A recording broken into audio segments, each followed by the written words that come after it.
उस खालिद को ये दिल्ली के दंगे करवाने का कॉन्स्पिरेटर बताते हैं। और उसके बाद जो हुआ है वो इस देश की न्याय व्यवस्था के साथ मजाक है। यूएपीए जब सब फेल हो जाए तो यूएपीए, आपका झूठ पकड़ा गया कोर्ट के अंदर, कोई बात नहीं, यूएपीए मतलब सारा झूठ साबित हो चुका है, लेकिन यूएपीए नामक एक चीज है जिसके तहत उनको जमानत नहीं मिल सकती।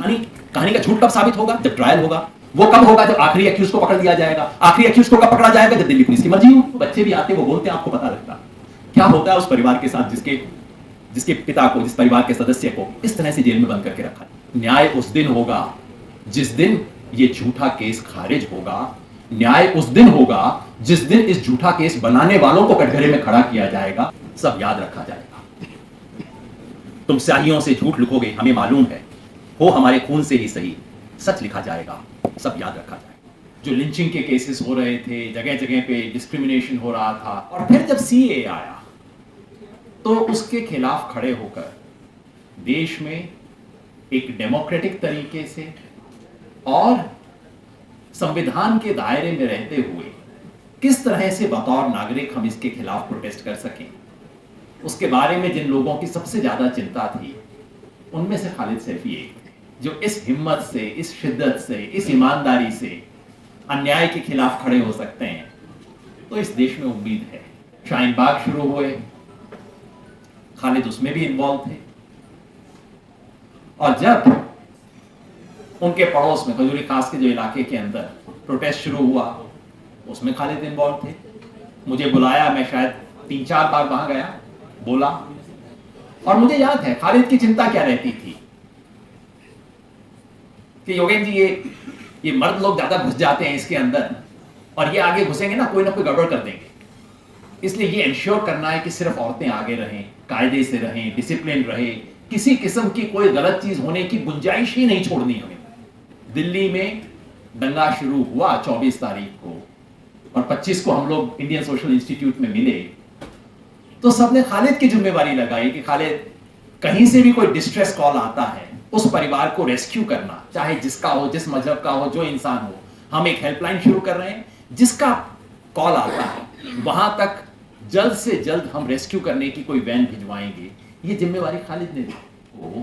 ये दिल्ली के दंगे करवाने का कॉन्स्पिरेटर बताते हैं। गिरफ्तार होने के शायद 7-8 दिन के अंदर मैं गया जेल में। तब तक कोरोना शुरू नहीं हुआ था, इसलिए पाबंदी नहीं थी, जाना अलाउड था। मैंने खालिद से पूछा, क्या हुआ? पांव में तुम्हारे प्लास्टर है, उंगली तुम्हारी दोनों बंधी हुई है, क्या हुआ?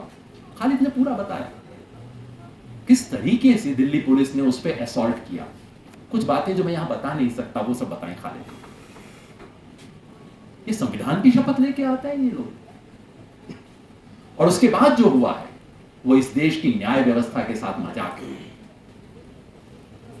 खालिद पे केस लगाए गए, और बाद में एज एन आफ्टर थॉट उस पे यूएपीए लगाया गया, और जैसा शुरू में बताया गया, तमाम मुकदमे खारिज हो गए।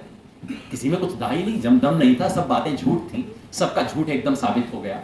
और कोर्ट ने इतनी स्ट्रॉन्ग ऑब्जर्वेशंस की हैं उस मामले पे, ये बताते हुए कि कितनी झूठ आप बता रहे हैं। वो सब ऑब्जर्वेशंस कोर्ट की रिकॉर्डेड हैं। लेकिन यूएपीए जब सब फेल हो जाए तो यूएपीए, आपका झूठ पकड़ा गया कोर्ट के अंदर, कोई बात नहीं, यूएपीए। इनकी 2 एफआईआर क्लैश करती हैं। एक एफआईआर में एक बात कही है, दूसरी एफआईआर में उल्टी बात कही है, वो क्लैश कर रही है। लेकिन यूएपीए वही गवाह एक मामले में एक गवाही दे रहा है, दूसरे मामले में दूसरी गवाही दे रहा है, खालिद के केस में। लेकिन यूएपीए मतलब सारा झूठ साबित हो चुका है, लेकिन यूएपीए नामक एक चीज है जिसके तहत उनको जमानत नहीं मिल सकती। सारी बात झूठ साबित होने के बावजूद वो आदमी आज जेल में बंद है।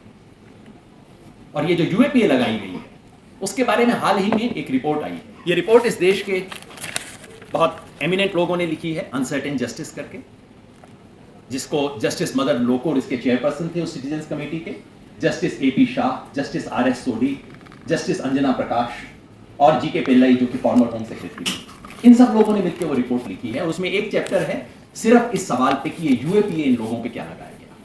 मैं पूरा चैप्टर, जिसमें उन्होंने खालिद के केस को पर्टिकुलरली हाईलाइट किया और बताया है कि देखिए, मतलब हद की बात है, कोर्ट में साबित हो चुका है कि ये बातें झूठ हैं, लेकिन फिर भी वो आदमी अंदर है। क्योंकि एक दूसरा केस है उसके अंदर आपने लगा रखा है एग्जैक्टली वही, बस आपने कॉन्स्पिरेसी का एक एक्स्ट्रा एंगल लगा रखा है।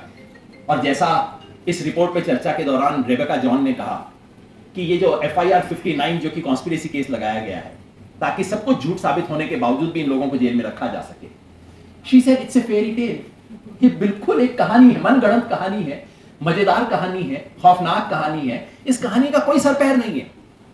लेकिन बस, और चूंकि कहानी का झूठ कब साबित होगा? जब ट्रायल होगा। ट्रायल कब होगी? जब पुलिस सारे अपनी चार्जशीट फाइल कर देगी। सारे चार्जशीट कब फाइल होंगे? जब सारे एक्यूज के खिलाफ जो 180 दिन का पीरियड है वो पूरा हो जाएगा। वो कब होगा? जब आखिरी एक्यूज को पकड़ लिया जाएगा। आखिरी एक्यूज को कब पकड़ा जाएगा? जब दिल्ली पुलिस की मर्जी होगी। हर 6-8 महीने में एक को पकड़ लेते हैं, फिर 6 महीने ट्रायल नहीं हो रहा। तो इससे भद्दा मजाक न्याय के साथ क्या हो सकता है इस देश में? ये कमेटी कहती है, वी फाइंड, बहुत मेजर्ड लोग हैं, जैसा आप जानते हैं, जस्टिस लोकुर वगैरह बहुत ही एक शब्द ध्यान से लिखने वाले लोग हैं। We find that the substratum of the prosecution case, that is the allegation of an overarching premeditated conspiracy, is based on grossly belated statements which are inherently unreliable in law. बार बार ये दिखाते हैं कि जो गवाह हैं वो गवाह कहता है कि हाँ मैं इस आदमी को पहचानता था, और गवाही बता कब रहे हैं पुलिस को? 4 महीने बाद। Belated statements. Other features of the investigation, such as identical disclosure statements. 3-3, 4-4 लोग इंडिपेंडेंट पुलिस को स्टेटमेंट दे रहे हैं, और कॉमा फुल स्टॉप सहित स्टेटमेंट एग्जैक्टली वही है जो कि वर्बेटिम रिकॉर्ड होना है। कॉमा फुल स्टॉप उसमें वही है। Inconsistencies between investigations in FIR 59 and IPC FIRs, and the non-examination of crucial witnesses only strengthens the suspicion of fabrication. Hindi में फैब्रिकेशन को कहते हैं जालसाजी। ये जालसाजी है सिर्फ इसलिए कि कुछ लोगों को आप जेल में बंद करके रख सकें, सिर्फ इसलिए कि आपका झूठ और आपकी बदमाशी दुनिया के सामने जाहिर ना हो, सिर्फ इसलिए कि आप कुछ लोगों पे ही नहीं पूरे एक समुदाय पे उंगली उठा के रख सकें, पूरे एक समुदाय को निशाना बना के रख सकें। इसलिए सब कुछ किया गया है। और हमारी क्या स्थिति हो गई है, क्या क्या हुआ है? नरगिस ने कुछ बातें बताई, इनके तीनों बच्चे भी आते, वो बोलते, आपको पता लगता क्या होता है उस परिवार के साथ जिसके पिता को, जिस परिवार के सदस्य को इस तरह से जेल में बंद करके रखा जाता है। किस तरह से इन लोगों ने अपने दिन काटे हैं। जब ईद आती है तब क्या होता है, जब न्यू ईयर आता है तो क्या होता है, जानना चाहिए, पूछना चाहिए कभी इस देश को ऐसे लोगों से। और आज हम भी कहते हैं, नरगिस भी यहां आके कहती हैं, बस बेल मिल जाए। आपको दोष नहीं देता, मेरी भी इच्छा यही है कि किसी तरह बेल मिल जाए, चलो टंटा तो कटे। लेकिन क्या ये न्याय है?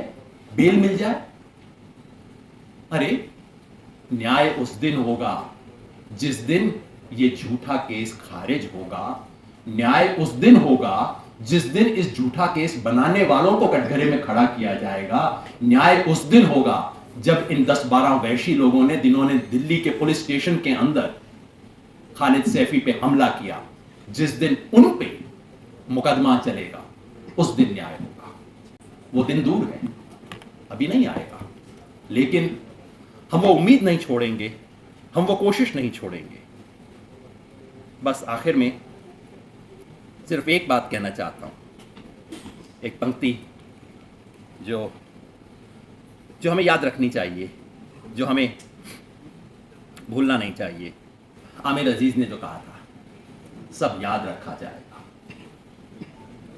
तुम स्याहियों से झूठ लिखोगे, हमें मालूम है, हो हमारे खून से ही सही, सच लिखा जाएगा, सब याद